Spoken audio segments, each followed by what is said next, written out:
Hello, everyone. My name is Raz, and this is Daniel. Hello. Thank you for coming and joining us on taxes, risk, and fees, how they affect your retirement. So, let me ask you, Daniel, um, what is this tax thing? I mean, people are concerned about taxes. Is it a certainty? It is definitely a certainty, but Well, what can you do about it?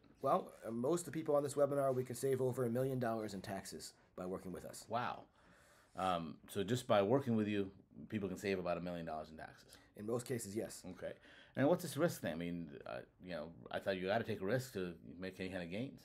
Well, that's what people say. You got to take risk to get reward, but they're not actually linked. Many times, less risk or no risk gives you a higher return.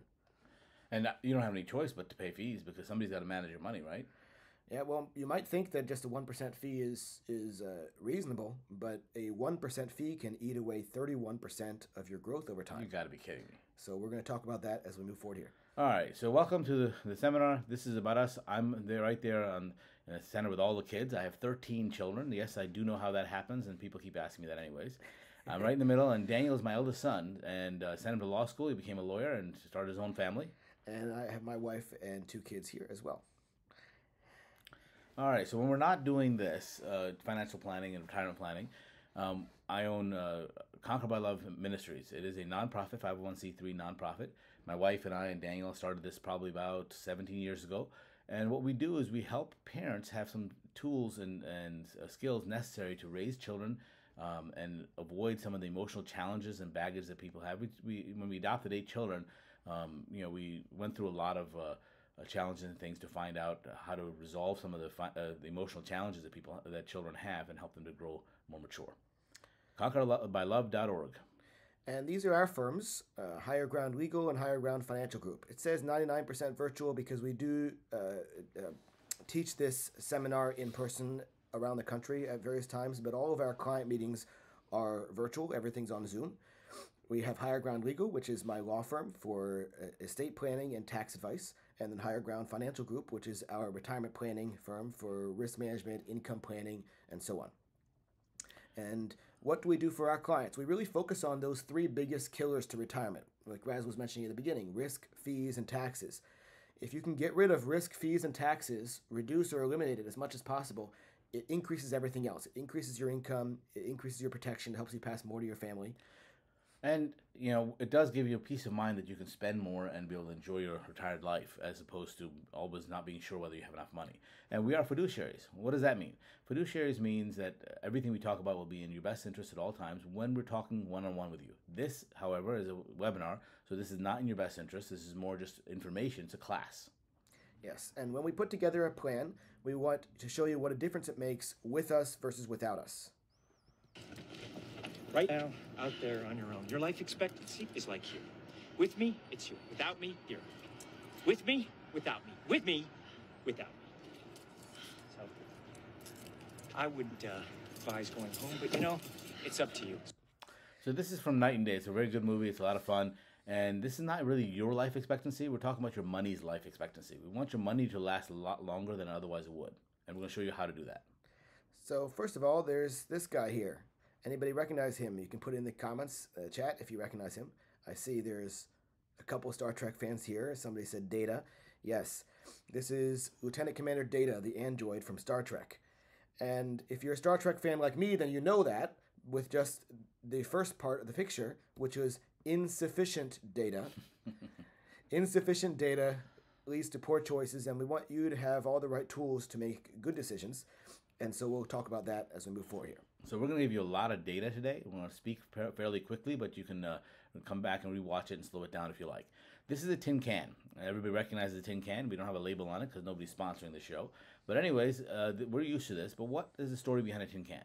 Well, Napoleon wanted to conquer the world, but he could only go as far as his food would take him before the food started spoiling, and he couldn't go any further. So he had to head back and try to get more food. And that controlled the army. So he put out a contest and see who can help me preserve food. And this guy came up with this tin can. And so the tin can, that's what it looked like. And it did preserve food, did a great job. Food lasted a lot longer. But there's something missing from this tin can. Anybody guess?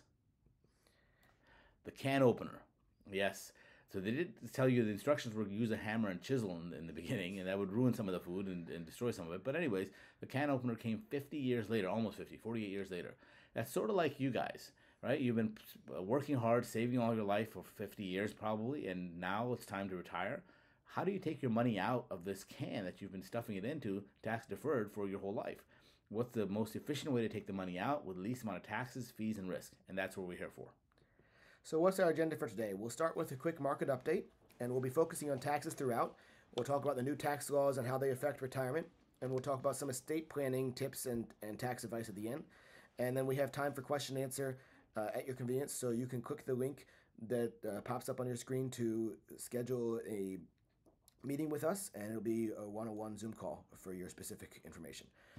So we had a bear market a couple years ago, and 2022 was a bear market. That means the S&P lost at least 20%. It was, I think, around 25% or so down for the year. And for the next year was a really good year. 2023 was a great year. We recovered pretty much all the gains. So if you did not take any money out for that 2-year period, then you probably recovered what you gained right at the beginning of this year. Recover what you lost right at the beginning of this year in 2024. So basically, 2 years of really no growth and hopefully, no problems if you remain in the market and didn't take anything out. Exactly. And so the question is, when is the next bear market going to come? And if you didn't have to take money out last time, are you going to need to take withdrawals during the next bear market? What do you do with that, and how do you make sure you don't run out of money? Inflation. This is a word that we've heard a lot on the news lately. A new word, right? Yes. Rent inflation in Miami was 39% over a 2-year period. That's actually really useful for retirement planning. And why is that?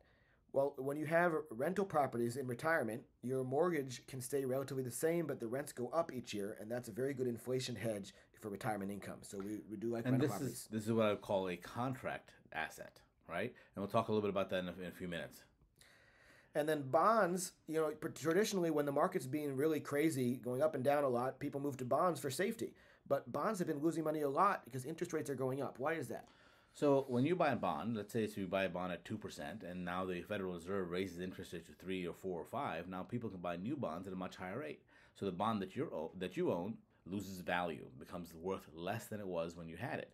And so if traditionally moving to a bond fund or buying bonds, you're actually losing money. It's not going to keep you safe, especially in this environment. And we'll show you what the Federal Reserve looks like and what it's been doing in a little bit. And this is the same thing happened with Silicon Valley Bank. They were dumped with a whole bunch of money from COVID. They didn't know what to do with it. The businesses didn't know what to do with it. They put it in the bank. And the bank by regulation, had to buy bonds to support their portfolio. And as the Federal Reserve raised rates, their bonds became worth less, and they had to sell them by regulation in order to get new ones. And that created a run on that bank. This is Jerome Powell, the chairman of the Federal Reserve. In June of 2021, he said inflation would be temporary. And in July 2022, he said, "We now better understand how little we understand about inflation." I don't know how he got his job. I think he cheated. So this is the federal funds. This is what you were talking about a second ago. Yeah. So if you look at this all the way to the left, it looks like 2000. The purple line keeps going up, and that's the Federal Reserve rate. They kept raising rates until the dot-com bubble. And they said it was because the dot-com were overspending. No, because they were borrowing money, and it became too prohibitive to borrow money. So then the market crashed, and they lowered the rates and kept lowering them until the market got under control. And then they started raising rates again, really fast again, until 2008. And then we had a big crash, a double crash, not just the market, but also the housing market. And that caused a prolonged break, so they kept it low for a very long period of time. And they started raising rates slowly in 2016, until in 2020, the market dropped again. That was just for 1 month. That was the slowest market drop, the shortest market drop in history, because the government put $2 trillion into the marketplace because of COVID, and that caused a lot of inflation. Now you see they're raising rates at a very, very quick pace, and what you don't see is they haven't stopped. And people are speculating they're going to stop, but they don't normally stop until the market crashes. So expect the market crash before they stop again. So how much could the next crash be? Well, this advisor, Harry Dent, predicts up to 86% drop. That's as bad as 1929. If that's true, it will be the crash of a lifetime. There there's other advisors or other analysts that are predicting this year and the next year could be best returns you've ever seen. So nobody really knows what's going to happen or when, but there are some things coming down, especially with the commercial real estate that are very concerning. So commercial real estate is, 40% of regional banks have their investments. Regional banks have 40% of their investments in commercial real estate. And what's happening is people are not going back to work. There's a lot of empty buildings now. And because they're empty buildings, businesses are not renewing, and they're also not paying off their mortgages. They're just walking away because it's too expensive. And that's a big, huge tsunami that's going to hit very soon because there's too many empty office buildings, and they don't know what to do with that. And that's going to cause a lot of problems. But over the long term, the market's going to go up. We'll be fine, right? It always does. It always recovers eventually. If you wait long enough. And if you don't take any money out. So that's the real key, is when you're retired, you're in distribution mode. You're no longer in accumulation mode. You've been saving and growing your wealth, and when the market crashes and you're going to put more money in, now you're buying on sale. But when the market crashes and you need to take money out, it's a double hit. Because now the money you saved is your job. That's coming in as income for you. So imagine you get a cut on your arm and blood is gushing out everywhere. So we rush you to the hospital and the doctor gets ready to stitch you up. And you say, no, doctor, wait. I want the blood that I lost to come back in my arm first, and then you can stitch me up. And your investment advisor says, just a paper cut. Just hold on. It's okay. Just a paper loss. Paper loss. No, the priority is stop the bleeding. If you need a blood transfusion, we can give you a transfusion later. But the most important thing is stop the bleeding as soon as possible. And this kind of brings us to Warren Buffett, one of the most famous investors ever. He has his rule number one for investing is don't lose money. Rule number one, don't lose money. Okay, but then what's rule number two? Rule number two is never forget rule number one. Exactly. And you can Google this. Google Warren Buffett, rule number one, rule number two. And it's because he recognizes that that's the most important thing, is preserving what you have. You can always grow it later, but it's really hard to get back a loss. And especially when you're retiring. So this is something called sequence of returns risk. When you're pulling money out, and it's a lot of numbers on the slide, so I want to go through it. Look at the left column. This is the S&P from 2000 to 2019. So the set of columns on the left, that shows what had actually happened from 2000 to 2019. 19 years, and there were great gains and losses. And so what happened, if you had retired with, say, $100,000, and you wanted to take 4%, $4,000 plus some inflation every year, at the end of that time, you would only have $8,000 left. You'd be almost out of money. And it's because those 3 bad years happened right in the beginning. So that's what you're talking about, the 4% rule, right? Yeah, that's why most advisors say 3 or 4% is at most the amount of money you should take out in retirement. Now, what if we flip those returns? We take the bad years from the beginning and we put them at the end. We take the good years from the end and we put them at the beginning. So it's the same returns, just backwards order. So still 5.6% over the 19 years. But the IRA that you had $100,000 with, now you got $120,000 at the end, even after taking all that money out. Because negatives early on in retirement are really what kill you. If you can avoid the large losses in the beginning, that is what allows you to maintain and last for your retirement. So we didn't mix it up so much. We just reversed it from 2019 to 2020 going backwards because it ended with a good year instead of starting with a whole bunch of negatives. So let's look. Let's look at these, riding out the market. Like Raz was saying, it does go up eventually if you don't take any money out. Yeah. How good is that? Well, from January 2000 to December of 2022, so this is a 22-year period, what was the average rate of return for those 22 years? Put the guess in the comments. What was the average rate of return for 22 years? The last 22 years or so, first 22 years of this century. 10%? Somebody's commented 7, 8, yes. All right. Well, let's tell them. What was it? 4.28. Wow. 4.28 was the average rate of return of the S&P. So, Daniel, why is it so low? Because I thought I got a lot more than that over the last 20 years. Well, maybe because you were investing money for the last 22 years. So every pay period, my money's going in, and it looks like my money's growing. So count up all the money in your account and compare it to your own contributions and the employer match. That's most of the money in your account, not from market growth. Now, you might have picked one specific stock that went up by a lot. So this is the average for the S&P, right? But what happened? We lost 50% in the first 3 years. And if you lose 50%, you just need 50% to get back, right? You need 100% just to break even. Mm. And then when you lose 50%, you have to gain 100% just to break even. So for the first 13 years, of this century, there was no return, and that's before fees and before taxes. Remember, the three biggest killers of retirement are risk, fees, and taxes. So we're talking about risk here, and we're going to hit fees and taxes in just a minute. So if you retired during that time, you would have been really in trouble. Exactly. Now, after that, it did really well. Then it had a bear market. Then it sort of recovered. What's going to happen in the future? More of the same, right? More volatility. But don't you have to take a risk in order to be able to be part of this market? Well, let's look at what you could have done in 2000. You could have bought a 20-year treasury for 6.86% guaranteed by the federal government. No risk. No risk at all. So if you had $1 million in 2000, you could have put it in the S&P with all the market risk, and 20 years later, you'd have $2.4 million.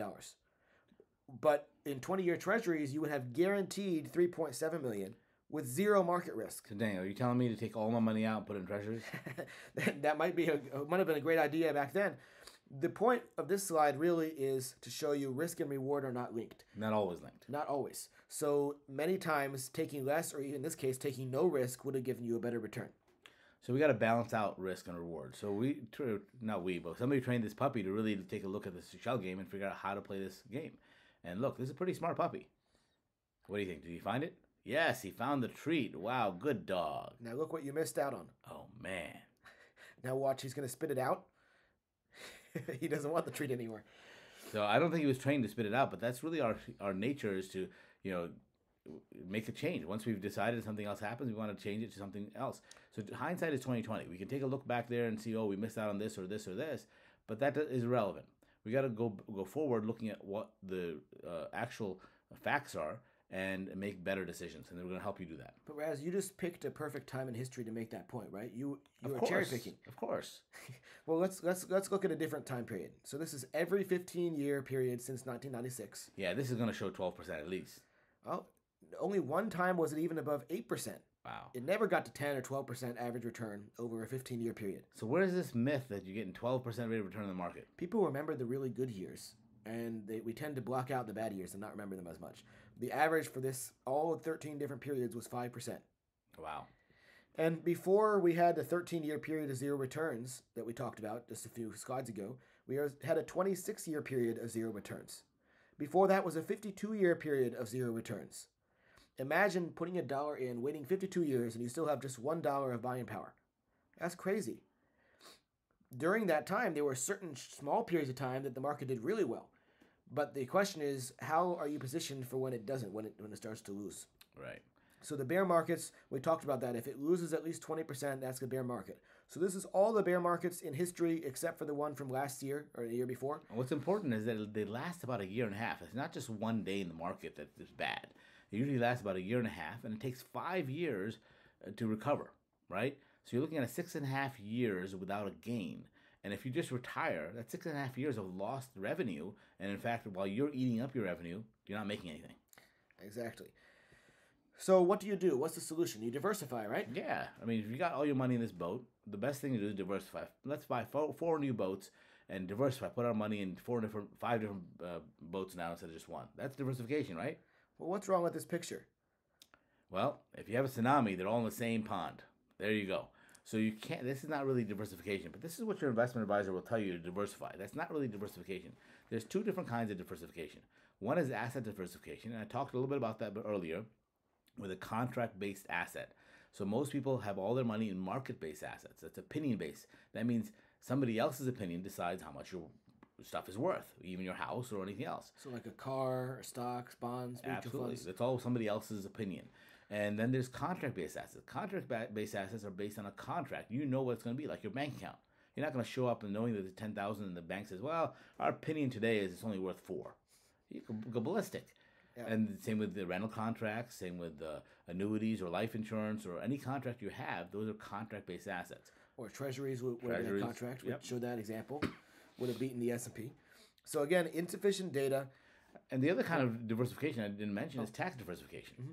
Okay, we'll talk about that a little bit later, but you got to make sure that you're diversified tax-wise because you want to pick and choose how much tax you're going to pay each year, and you decide instead of the government deciding for you. Insufficient data leads to bad decisions, so we're going to give you better data to make better decisions. So we talked about risk, and so there are 3 things though, right? Risk, fees, and taxes. These are the 3 biggest killers in retirement. So what do you do with fees? most people think they're paying just 1% to their advisor, right? Yeah, but according to New York Times and Forbes, look at this. You're paying 1% typical money manager fee, 1.23 average mutual fund fee, 1.44 average trading holding hidden costs, and 0.83 just cash drag if you have cash in your account because you're paying fees and it just costing you money. So your total is about 5.5%. And what we found is normally people have about 3 to 4% in actual fees. Even though they might think they're only paying 1% to their advisor, they're really paying closer to 3 or 4%. And that's one of the things we do for our clients, and we'll show you that in a few minutes. And so high fees can really kill you. But what if you're really sure, and we do the analysis and we prove you're only paying 1%? I mean, how bad is that? What choice do you have? You know, I got $500,000, Daniel, and I think you're a pretty good guy. I want you to invest it for me. What could you do with my $500,000? Well, remember, the market only did 4.28 for the last 22 years, so I'm going to beat the market. I'll give you 5% return. Wow. And that's 1.2 million of total growth. That's good compound growth. I think I like that. So what are you going to charge me for that? Well, we'll charge 1% fee. Well, I mean, if I'm going to beat the market and get $1.2 million, I think I'll take that. Well, but remember, I'm going to charge you a fee on the $500,000 that I didn't even earn for you. You had already. It's only 1%. You know, it's only 1%. Okay. Well, over the next 25 years, you're going to pay $217,000 in fees. That sounds more than 1%. It's a lot, and when you put a dollar on it, it sounds a lot bigger than just 1%, right? But what else do you lose? Well, if I don't have that 217 in my account, then I'm not earning interest on that. Exactly. So the opportunity cost, even at the same interest rate, is another $159,000 that you lost in growth. Wow. For that 1% fee. So the total was really $376,000 that you lost to just a 1% fee. And let that sink in. Out of 1.2 million of growth, you take out all those fees and the growth on the fees. Well, that is 31% of your growth that went to fees. That's crazy. So a 1% fee turned into 31% of your growth over time. Now, this is not to say that all fees are terrible. Some fees are very useful, but you need to have a proper understanding of how much you're really paying in fees.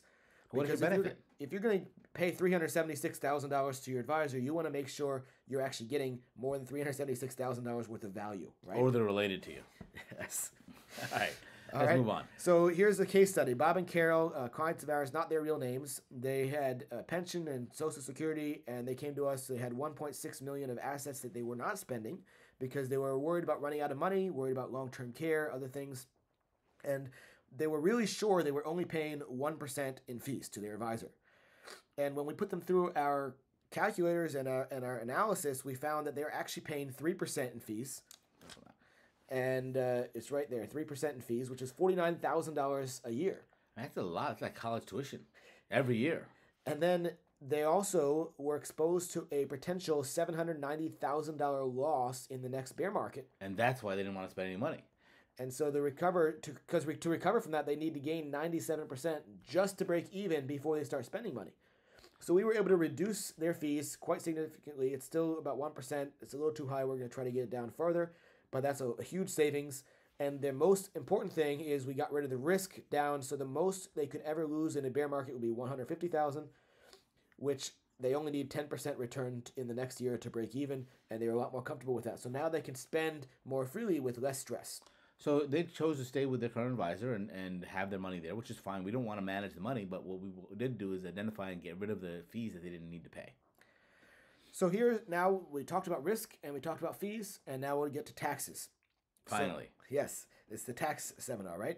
So we want to understand recent tax law changes, and we'll talk about what you can do with higher net worth, what you can do is to reduce taxes in retirement. And then we're going to avoid the political and stick to the actionable. You mean you're not going to tell me who to vote for? No, this is an election year, but we're really just going to talk about who isn't or is not in power or what they might do, but only what's already been passed, the laws that are already on the books. What affects you. Exactly. So first of all, you will pay taxes. Resistance is futile. Another Star Trek joke. Yes. Can you tell that I love Star Trek so far? So Daniel here says that this is a good thing. What do you mean by this is a good thing? I mean, if you're going to pay taxes, why is that a good thing? Well, if you know that you're going to pay taxes, you can pay them on your terms. How many of you on this call think that if you let the government decide when you should pay the taxes, that they're going to choose the cheapest way for you to pay them? I don't think so. Right? So you should be able to choose. You have the tools to make the right decision of when to pay taxes so that you pay as little as possible legally. Okay? So imagine this Slinky I have in my hand here. Okay, the slinky toy. If this is your money now, and as you grow and save and invest, this is your total wealth over time. Would you rather pay tax on this or pay tax on that? And this answer seems really simple, but most of us have been stretching it out. We say we're gonna wait, we're gonna defer, kick the can down the road. Is it really kicking a can down the road? No, it's like rolling a snowball down a hill. It gets bigger and bigger and becomes more of a problem. Exactly. So if you can tackle them early on, and especially in the next couple of years, because tax brackets are going up. In just 2 years. 2 years, the tax brackets are going up. The 12 goes to 15, 24 goes to 28, etc. And But you know what's even worse is not just the tax brackets going up, but the brackets are shrinking. What do you mean by that? Well, here's what's going to change in 2 years. Look at the bracket. Let's take a look at married for 24%. Let's say you have a couple $100,000 of income in retirement, and you're thinking of doing some Roth conversions. You have almost $200,000, like $180,000 of room, and you can stay in that 24% bracket. Mm-hmm. But in 2 years, not only does the bracket change from 24 to 28, but you lose room. 383 goes down to 233. Wow. You lose $150,000 of room in that bracket to do Roth conversions and other things. At that point, if I convert, I'll be in 33% tax bracket. Exactly. So many of you may have seen these rates that are about to change. You may think, well, I'm going to go up one bracket, but you may go up 2 or 3 brackets because they're shrinking so much. So from 24% to 33, it's a 9% increase. Okay? And it's not really a 9% increase, it's a 30% increase in taxes. 9%, 9 points. Exactly. So that's something to be aware of. And if you can take advantage of any strategies before the taxes go up, that will be to your advantage. Then there's long-term gains. These are not changing in a couple of years. They're staying about where they are. So capital gains, everybody thinks they're going to pay 15% no matter what. And that's not really true, because up to 94,000 AGI, that means after you take the standard deduction of 29,000 now, right? Mm-hmm. So you add 29,000 to this, you're up to about $122,000. So $123,000. If your income is below that, including the capital gains, then you pay 0 capital gains. And if it's over 94,000 up to 583, then it's 15%, and if it's over 583, then it's 20%. And then if it's over 250, you're gonna have another 3.8% excise tax, and that'll come in a little bit. Yes, 3.8% net investment income tax. We'll talk about that in a second. The real tax system is a lot more complicated than just the brackets, because if it was only brackets, you can Google those. You don't need a tax attorney like me, right? But what we're here to talk about is how all the different things will affect retirement income. Required distributions, Social Security, Medicare premiums. Here's a big one. A lot of people miss the forest for the trees. They get really frustrated, and I'm frustrated about it too. It's annoying that when you have higher income, then you pay more for Medicare. So you mean if I convert some of my IRA to Roth, it's going to cause my income to go higher, and then I'm going to have to pay more Medicare? Maybe even $1,000 a month for Medicare as a married couple. I don't know if I want to do that. That's a lot of money for health insurance. Well, the thing is, it's only temporary. And don't miss the forest for the trees, because if we talked about at the beginning of the seminar, if I can save you $1 million in taxes. Hey, you know what? I think that $1 million is going to save me and pay that towards the health insurance. Exactly. For a couple of years, paying a few $100s extra a month for Medicare is a drop in the bucket compared to the tax savings that you'll have by following our whole plan. So we'll talk about that, the tax savings, how we generate that in just a minute. So first of all, how do RMDs work? What are RMDs? RMDs are a 4-letter word for most of our clients. RMDS, right? That's a required minimum distribution. So it used to be 70.5, then it went to 72, now it's 73, and it will be 75 if you're really young now. And what that means is, at age 73, whether you want to take money out or not of your retirement account, you're going to have to take it out. So what do? They take your balance. Let's say your balance is $1 million, and they divide it by your life expectancy. Now, you may not know how long you'll live, but the IRS does, right? That's 26.5 years is what they give you. So you divide that $1 million by 26.5, you get $37,000. But you know what? I don't need that $37,000. I want to keep it in there. What happens then, Daniel? Well, then you pay a 50% penalty, and then you pay taxes on the entire amount.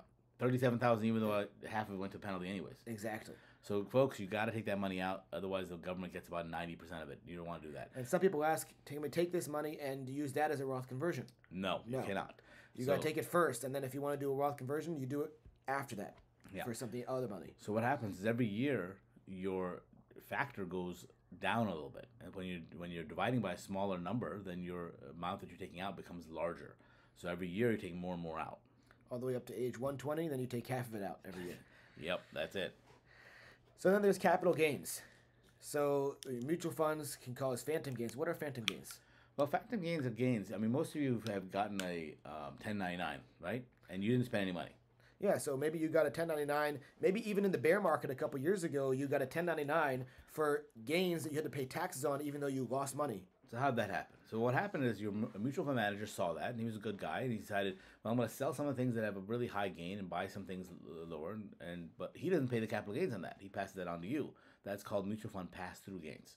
Okay, and rebalancing triggers that too, because if you have it set on rebalancing, which is great for you because it's going to protect you, that every time that rebalancing happens, it's going to trigger a capital gain tax for you. Now, this does not apply to IRAs. So the couple slides ago, we were talking about IRAs, required distributions.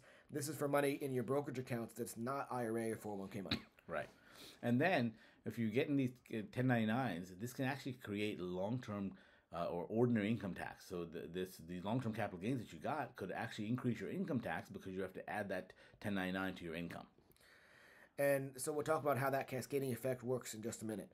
Then there's this net investment income tax. This is what Raz was talking about. It's an extra excise tax on top of everything else. And I know we weren't going to talk about political, but this is the one tax I think can be changed very easily without a lot of pushback, because this is only a tax on the rich. If you're making more than a certain amount, they can add an additional excise tax, and that's what they've done here. So then we have Social Security. So I want you to put in the comments, what do you think is the best age to start Social Security? 62, 70, 67? Should you take it early or wait as long as possible? And I'll wait here a second. Well, we're getting answers all over the place. But most people are saying wait as long as possible, wait as long as possible. And that's not surprising. That's mostly what you hear in the news is you should wait as long as possible because you get more money every year you wait. So what's this full retirement age I'm seeing here? Well, full retirement age is 66 or 67. And if you take it before full retirement age and you're not retired yet, you're actually working still, then you can only make about $22,000, and then you start to lose your Social Security. Yeah, so it's about $22,000 now, and what that means is if you make more than $22,000, then for every $2 in earnings, $1 Social Security goes away. So effectively, you can't get Social Security. Right, and so that's one reason to wait. And now, of course, your rental income, your dividend income, your unearned income doesn't count. Your spouse's income doesn't count towards that. It's only earned income. Right. Now, what do we say, Raz, is the best time to take Social Security? Should you wait as long as possible? I don't know. What do you think? You should take it as soon as possible. So it's the opposite of what you've heard in many other articles and news and so on. Take it as soon as possible. If you're retired, take it at 62. If you're not retired, take it at full retirement age, but don't wait until age 70. And I know that's different than what we might have heard in the past. I want to give you a couple reasons why we would say that. So you mean the data behind it, right? Yes, the data. Sufficient data, right? So first of all, Social Security is taxed. And I was so frustrated when I found this out because it's a tax coming out of my paycheck now, and you're telling me I'm going to pay tax again when I receive it? I solved that problem for him. I said, Daniel, you're so young, you're not going to ever get Social Security, so don't worry about it. So for me, it's just a tax. Somehow you don't feel better. That's not any better. But for those of you who are on the call that are going to get Social Security, you take 50% of the Social Security and you add it up to all those other things, with all those other things, to make provisional income. Provisional income is what they use to calculate whether the Social Security is taxed and how much is taxed. And ultimately, 15% of your Social Security will always be tax-free, but you might pay tax on the other 85%. So that means that 85% of the Social Security will be added to your AGI, and whatever tax rate you're in, that's what you pay. So let's give you an example of how Social Security, taking it early, might help you. So Raz is going to retire tomorrow. So I'm going to retire, and my wife and I have got choice. I think I'm going to take my Social Security and let my wife's Social Security grow, and we'll just take money out of the IRA. We need $60,000 to live, so $20,000 Social Security, $40,000 out of IRA, and that'll meet our $60,000 we need. Well, only half the Social Security counts for the calculation, so $10,000 plus $40,000 is a $50,000 provisional income. So remember that number. Now, my wife and I, let's say we retire tomorrow also, and we each take our Social Security now. That does two things. One is we don't need to take as much out of the IRAs, so they last longer. And the other thing is it lowers our taxes, because $40,000 of Social Security, only half of it counts, so $20,000 plus $20,000 from the IRA makes a $40,000 provisional income. Notice my taxable benefit's only $4,000 compared to Raz for $11,000. And on the tax return, Raz pays $2,500. Well, that's not really too bad. I pay $0. Well, compared to you, I guess. And I still have a couple $1,000s of room in the standard deduction. So right here, $26,000, right? he's only at $24,000, so he can take out another $2,600 and add it to the $2,500. That's over $5,000 more income and nothing going to the IRS. So that will be one reason to take Social Security early, is because of taxes. It saves you money on taxes. It could be, in this case, $5,000 a year in taxes. All right, Dan, but give me another reason. Well, in this case, if you retire now at 62, with the most you could get, maxing it out, will be $2,500 a month. But if you wait till 70, you get $4,500 a month. Wow, that's almost $2,000 more per month. I think I'll wait. Well, what do you miss if you wait? For 8 years, you miss $2,500 a month that you could be getting for 96 months. That is a $246,000 loss. Well, that's a $250,000. I feel like that dog. I want to spit that money out again. So how long does it take you to break even? You're going to get more money per month, right? So after age 70, it's going to take you 10 years to make up that money that you lost. Age 80 is when you make it up. But wait, there's more. It's like an infomercial. Plus the opportunity cost. Because if you are having this conversation with yourself about whether you should take it early or not, that means you don't really need it. If you didn't have it, you'd still be able to eat. Well, if that's the case, then you could take it and invest it. Or you could take it and then let your investments keep growing. So when you add in the opportunity cost, that now your break-even point is age 83. And take a guess, and I'll give you a hint. What is the average life expectancy of an American that turns 62 today? I'll give you a hint. It's on the slide. It's 83. Yes, the Social Security Department is not stupid. They want to give you the same amount of money, whether you take it early or later. They give you more money. Why do they give you 8% more every year? 8% increase every year, because you have an 8% increased chance of dying next year. That's the reason. You're closer to your life expectancy. They give you more money because they know you're not going to be able to get as much out of it by life expectancy. So those are a couple reasons why you should take Social Security early. One final reason is the inflation. Social Security in 2024 got I think a 3.2% increase. Anybody think the inflation rate was really only 3.2% last year? No. The inflation that you get on Social Security is not nearly as much as the real inflation rate. And so present dollars, whatever you can get now, is worth more to you than waiting. So, and you know what, Daniel? I'm never going to be younger or healthier than I am today. So might as well take it now and enjoy it instead of waiting until 85, right? All right, so here's our another case study. John and Jane, married, filing jointly, age 73. $60,000 of Social Security, $15,000 of capital gains, and happy birthday. You turn 73, you pay tax on $45,000 of required distributions that you didn't even want. There's that four-letter word again. So when we put them into our tax calculator, we found even though they're in the 12% bracket, they're actually paying, you see that 49.95%, that spike there. 49.95% on this portion of their money. How did that happen? Well, the $1,000 withdrawal... That should only cause $120 tax. Yeah, 12%, right? So that happened. But what that caused was $850 of the Social Security to now be taxable at 12% for $102.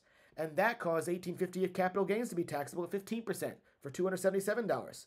So the total additional tax burden on the $1,000 withdrawal was $499.50. That just doesn't seem fair. And this is the difference between a tax attorney like me and a CPA. A CPA is reactive. We are proactive.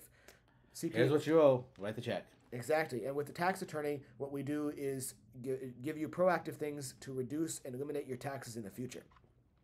If you're still confused about what taxes are or how they work, that's okay. This guy on Twitter has a great quote for you. He said, "My son asked what taxes are, so I gave him a bag of M&Ms and explained he's got to give some of these back to me.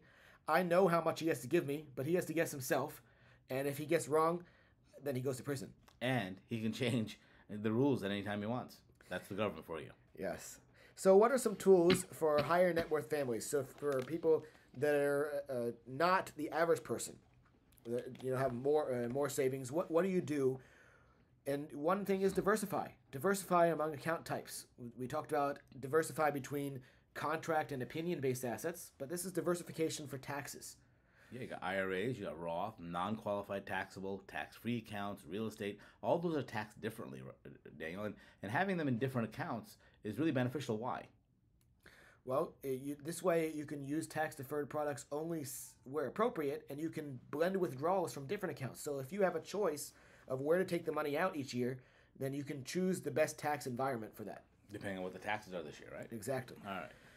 And then consider which assets should be held in which account type. So people often think about an investment and they say, okay, I think it's a good investment, let's do this, but they don't consider the tax consequences of that and which type of tax status they should have it in. But I've been listening on the radio, and these guys are saying, well, you do a self-managed IRA and then invest in real estate. You can have real estate inside your IRA. Isn't that a great idea? No, it's a terrible idea in many mean? cases. Well, when you have real estate inside of an IRA, that you're paying a really high admin fee for the third-party administrator, then you're having to do valuations or appraisals a couple times a year. You cannot contribute money to the IRA to make up a big loss, like for a new roof or furnace. And you don't get loans very easily inside the IRA, not at the favorable interest rates you can get outside. And the most important thing is all the tax benefits like depreciation, stepped-up basis, all those things that you get by owning real estate, they don't even apply at all inside your IRA. So I love real estate. I think it's a great thing to have real estate in retirement, but it should not be inside your IRA. There's another one people get wrong as well. So what if somebody says, I want to protect my money, and annuity seems like a good way to put it, a fixed index annuity. I want to buy that, but I'm going to buy it with my brokerage account because I don't want to mess with my IRA. I want to take the money out of my brokerage account. It's not doing so well anyways. Let me take the money out and put it in an annuity. Well, if you decide you're going to buy an annuity in retirement and you have a choice of brokerage or IRA money, you don't want to choose the brokerage. Let's say you liquidate Apple stock, right, to pay capital gains now, which you didn't have to pay. Then you buy the annuity, and then later when the annuity grows, the income is taxable at income tax rates. So you not only paid capital gains when you didn't have to, but then you created a new income tax later, which is even worse. But won't the same thing happen if I move my IRA to? No, if you move an IRA to an annuity, then there's no tax on that transfer. The income is still taxable, but it was already taxable. You did not create any new tax. So you mean I can move my IRA to an annuity without paying taxes? Yeah, it stays an IRA. Uh-huh. So whatever the investment that you're thinking of in retirement, you want to make sure that you choose the perfect tax environment for that specific investment. So not only do you need to decide if the investment is right for you, but you need to decide which tax type you need to use for that investment. So take advantage of rental properties. We love rental properties, just not in the IRA, like we said. Get ahead of the game for RMDs. Don't wait till 73. Use Roth conversions and CRUTs. We'll talk about those in just a second. These are a couple of the biggest things you'll hear in this webinar. So Roth conversions, most of you don't have a lot of money in Roth, and the reason is you probably made too much money to put money in a Roth, right? So what do? Well, you can do Roth conversion. Can you do conversion if you're making too much money? You pay the taxes up front, and there's no limit. You can make as much money, no income cap, nothing. So you can making $1 million a day and still convert to Roth and not worry about it. So how does that work? What do you do? So you pay the taxes now and let it grow tax-free. So once you pay the taxes, there's no more taxes on it due ever, and there's no RMDs. So you don't have to take it out. So if you want to leave it to your kids, you can leave it to the kids and not have to deplete it by doing RMDs. Are there any restrictions we should be aware of? Well, there's a 5-year rule, but the 5-year rule really applies to people that are under 59 and a half. It does apply afterward, but if you're under 59 and a half, you got to wait 5 years before you can get that money that you converted. Now, if you're 59 and a half or older, you convert it, you can take the money out, but you just can't touch the growth after you convert it. So, for example, if you convert $100,000 and you don't take the money out, next year, let's say it grew really well, it's $120,000, and you need the money now. Well, you can take the $100,000 out, but the $20,000 it grew, you can't touch that. You got to leave that in for 4 more years until the 5-year rule is up, and then you can take it out. And like Raz said, there's no RMDs, so it is sometimes better to pay a little bit more tax now than to pay a lot more later. And how much more? So let's talk about this. This is a client of ours we had. She had $1 million in her IRA that she was not going to spend because she had enough pension and other income. And so she decided she was going to leave this $1 million IRA to her daughter. Well, we calculated she's going to pay $500,000 in taxes on required distributions over her lifetime. Then she didn't need the money, so she's going to pay another $200,000 in reinvestment taxes. And then when she dies, her daughter's going to pay $400,000 in taxes. So the total tax she pays over her lifetime is over $1.1 million. And that's assuming taxes never go up in the future for the rest of her life. That's not a very good assumption. It's probably going to go up. But even if it doesn't, by converting to Roth, she pays $300,000 in taxes, which is an $850,000 tax savings. That is a huge, huge deal. And, you might be thinking, well, where am I going to get the $300,000? So there's a couple of different things. We talked about Social Security. If you didn't need the Social Security yet, you could take it now and use that, $30,000 a year to pay the taxes over time. Another solution is with a CRUT. So we'll talk about that in a second. So what is a CRUT? CRUT is Charitable Remainder Unit Trust. And what that means, even if you don't like charity, don't worry about that. What it means is it's a trust that's specifically designed to overcome capital gains and give you a big tax deduction. So, excuse me, if you have a highly appreciated asset, whether it's real estate, because if you have real estate, you only have one option, right? Either you got to do 1031 exchange to avoid the capital gains, or you got to pay the capital gains. Well, you can put it in a CRUT. You can put part of it or all of it in a CRUT. You can put business in a CRUT. You can put stock in a CRUT. And once it's in a CRUT, then you can sell it with no capital gains. The capital gains is deferred indefinitely. And then you get a huge tax deduction. Depending on age, you get a 40 to 50% tax deduction one time. So if you put in $500,000, you might get $220 to $250 in tax deduction. So that you can take that over to your IRA, convert $250,000 of IRA, and pay zero taxes. Remember on advertisement, we said, do you really have to pay taxes on that? Well, not in this case, because you converted it and you got that deduction, and there's no taxes owed. And then what happens? Well, you get a 5% income for the rest of your life from that CRUT. So pension. A pension. You converted that to pension. And we also give you the 1% trustee fee. Daniel doesn't like fees. Even though he's an attorney, he's supposed to take that 1%. We give it back to you, so you become the trustee and get that 1% trustee fee. You get 6%. And then, upon your death, when you die, whatever's left in the CRUT, at least 10% goes to charity. Now, if you really don't like charity and you want to go to your kids, you can create a foundation. Those foundations you've heard about? The Trump Foundation, the Clinton Foundation, the Bill Gates Foundation, the Kennedy Foundation. So you're not saying donate to their foundation? No, you can create your own family foundation, and then your kids can have jobs and have salaries in that foundation. So there are ways to keep some control over that money if you want to do that. But you can also give it to your church if you have a charity that you support. You can do that as well. And it's all legal, right? It's entirely legal. All right. So how does it really work? Because that was kind of complicated. Let's try to break it down for you. So here's an example of a client that has $500,000 in highly appreciated, let's say, Microsoft stock. So if she sells the stocks now, she's going to pay over $100,000 in taxes. By donating it to the trust that we set up for her, then she avoids those capital gains entirely, so that saves her $100,000 right off the bat. Then, because she's 65, she got a $222,000 charitable deduction. And she can take that $222,000 over to her IRA and make it Roth without paying any taxes. And then she's going to get $25,000 plus a $5,000 trustee fee, so $30,000 a year income for the rest of her life. Now, let's say she already has a pension or some other income and she doesn't need more pensions. Well, she can take that pension and she can buy life insurance with it for, let's say, $1 million tax-free to replace the $500,000 she gave to charity.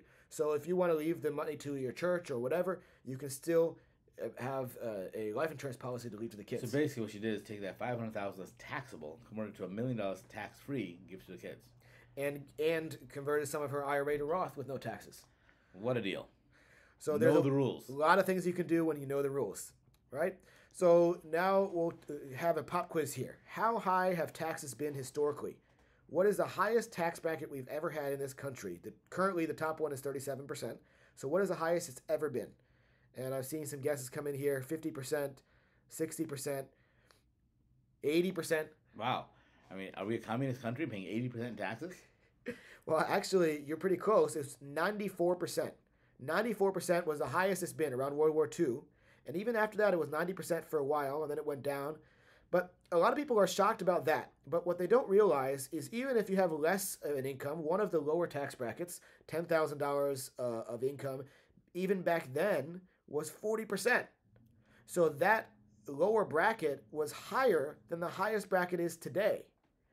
So when you retire and in the future, you may be in a lower tax bracket at some point, but the bracket itself might be higher. Yeah, and just to break it down, this was World War I. Taxes went really high, and went down after World War I. Then they went back high for World War II, and then they started coming back down. Now we're in a low tax bracket. And what's happening in this world right now? We got the war in Israel. We got war in Ukraine. We got China maybe going into Taiwan. Who knows? That could change the environment, and this could jump up a lot.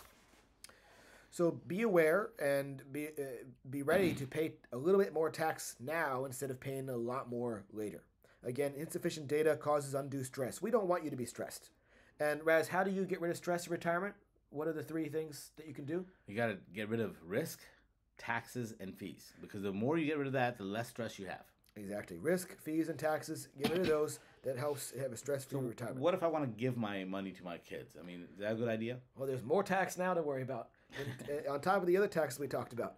There's estate taxes, and right now, in the next 2 years, that's the best time to die because it's $12 million you can leave to your kids. Now, I don't mean you actually die in the next 2 years. I don't want you to die anytime soon. But you can pretend you died for the purpose of giving money away, and you can use some of that exclusion to give to your kids. Now, you might have heard, and this is to avoid, by the way, a 40% tax on whatever's above that exclusion when you die. You might have heard about gift taxes, and you're wondering, like, estate taxes, what is the difference? Like $18,000, right? I can give away $18,000 a year, and that's it? Well, that's sort of true. It doesn't mean you can only give $18,000. What it means is you can give $18,000 with no reporting.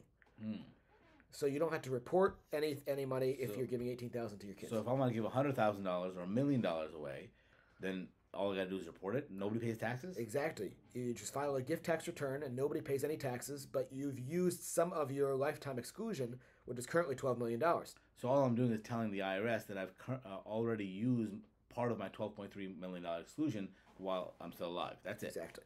And it's going down. In 2 years, it'll be $6 million. And you might have $3 or $4 million of assets now, and with the growth over your lifetime, that could be well above $6 million. So you might want to plan for and prepare for estate taxes. So you should also have power of attorney. Make sure somebody's able to take care of your affairs if you're incapacitated. And then you hear about wills and trusts. What is the difference, and why do you need one versus the other? Well, a will just tells the court what you want to happen, and it's still public. That means all of your friends and neighbors know exactly how much money you have and who it went to. And it also it goes through probate, so it can take months or even years, to inherit that money. I met somebody just a couple of days ago. She's been waiting on her inheritance for 4 years for the one property that needed to sell. And so you should have a trust because a trust is more private and it can bypass probate and go right away. And you don't have to worry about taking a long time to inherit. You can have a lot more control of what happens. But that doesn't mean you're getting rid of all your money and don't have any control of the money. I mean, you can still have control of the money with a trust. Exactly. Now, there are irrevocable trusts, which do give up some control. And the purpose of those is generally to avoid estate taxes, so they may apply to you. Special needs trusts, you need a special needs trust if you have anybody that might receive money that is on government benefits for some kind of disability. And if they receive it, they'll be kicked off that benefit. So you need a provision in the trust to hold the money so they don't get it into their own name. And then there's Medicaid trusts where you give away all your money to pretend to be poor so that you qualify for Medicaid. I just don't like that.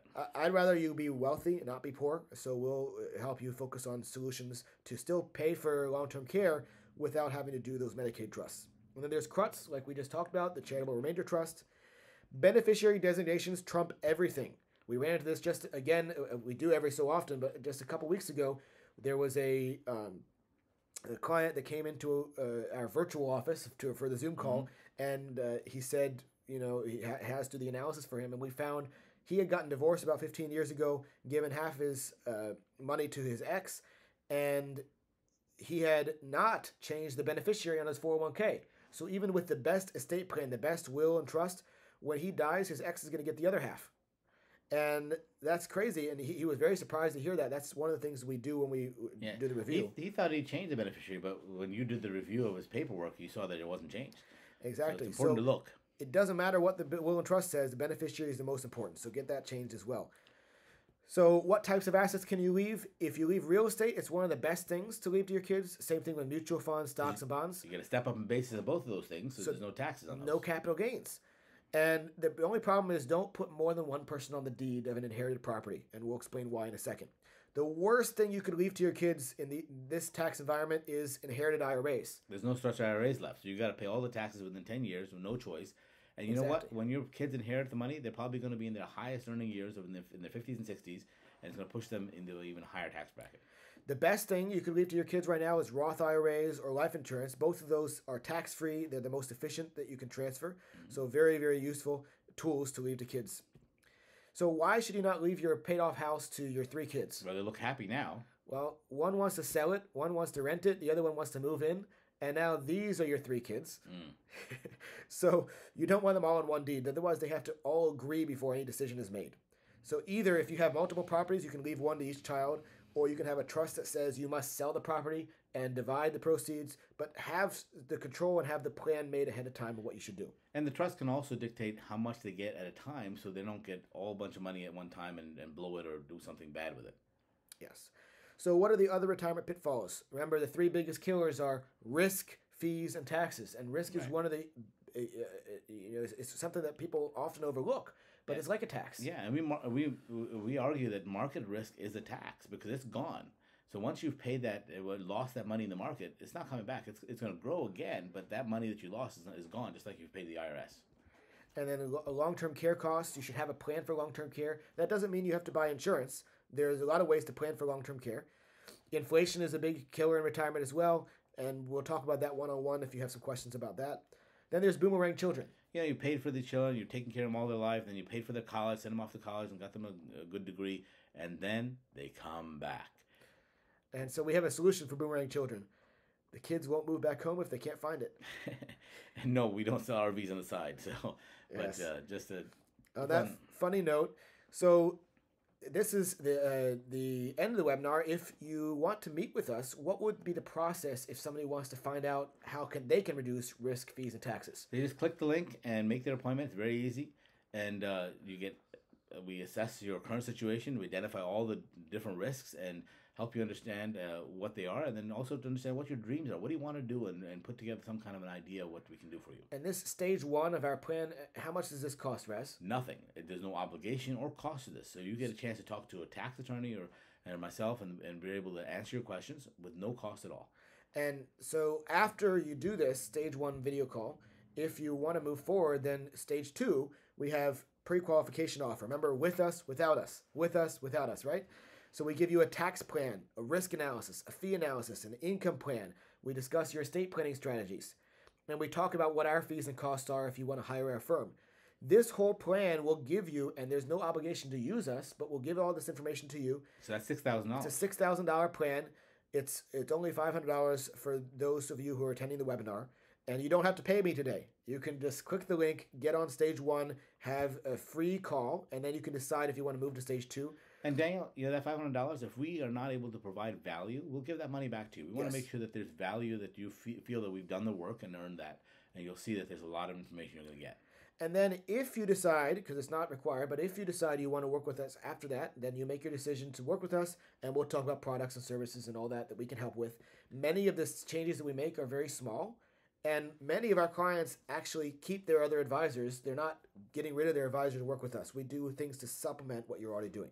So this analysis shows exactly what the pitfalls are, what the problems and issues are. It doesn't mean you have to change your advisor. It just means let's clean up with the situation, have less fees, less taxes, less risk, and you can either use us to go forward or use your advisor. It doesn't make a difference. If you use us, we'll clearly identify what the costs and expenses are so you know what that is. And so we want you to get to the place where you can say this. With me, without me. With me, without me. With you. All right. I hope you guys feel the same way. And we'll go through the process. Again, there's no obligation. There's no fee attached. So click that link, make that appointment, and let's see what we can do for you. And I see some people put some questions in. Unfortunately, we're out of time to answer questions, but we'll try to get to you when we will get to you when we meet with you one-on-one. So just make that appointment and we'll answer the questions. Exactly. All right. Have a nice day. Take care.